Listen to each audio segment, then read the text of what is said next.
This is Radio Entrepreneurs. Welcome back. My name is Jeffrey Davis, and our next guest is Charles Tweedley of Pine Manor College. Hi, Charles. Hi, how you doing? Good, thanks. How are you? Very good. Tell us about Pine Manor College and what your program is there.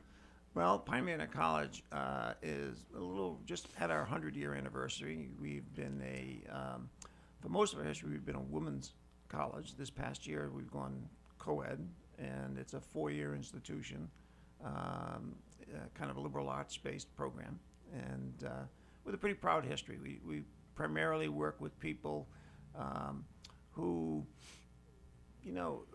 could use a little extra kind of attention in terms of TLC. Yeah.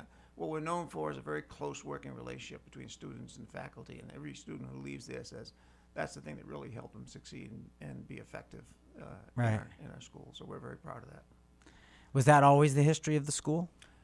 Well, I mean, the school initially started with I guess it was like a woman's finishing school, and students who graduated from that said, we want to continue on and get a little bit more higher education, and they actually implored the person who ran the school to actually start a program that they could continue on with, and so that's where it began, primarily offering access to women who wanted to go further that had limited opportunities to do that. So primarily the school has been focused on traditional students, which is people graduating from high school wanting to go to school and get their degree.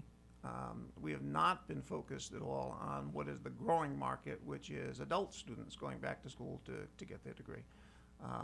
So seeing one side of the market being kind of shrinking and the other growing, we wanted to kind of move into that adult segment with a new offering. But the problem being, this is a very big pond for adult education, so it's like us being the little fish. How do we enter that market has been kind of like. But people are getting older. The Yeah. population is getting older. You're That's trying right. to take advantage of the trends of the population, That's it.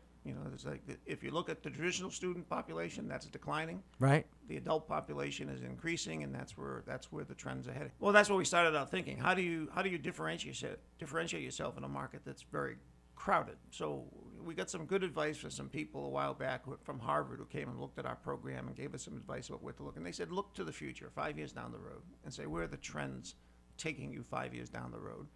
And try and think about how you conceive of education the way it should be if it evolves in the right way, all right, down the road. So we started looking at that, and we saw, first of all, a trend towards something called competency-based education. Competency-based education. Practically? You mean a practical application? Practical application. The idea being that instead of memorizing material and then demonstrating you can memorize and finish on a test, instead you actually do project work and demonstrate that you know how to apply the concepts we're talking about and demonstrate your competency, and that's how you actually move through your program.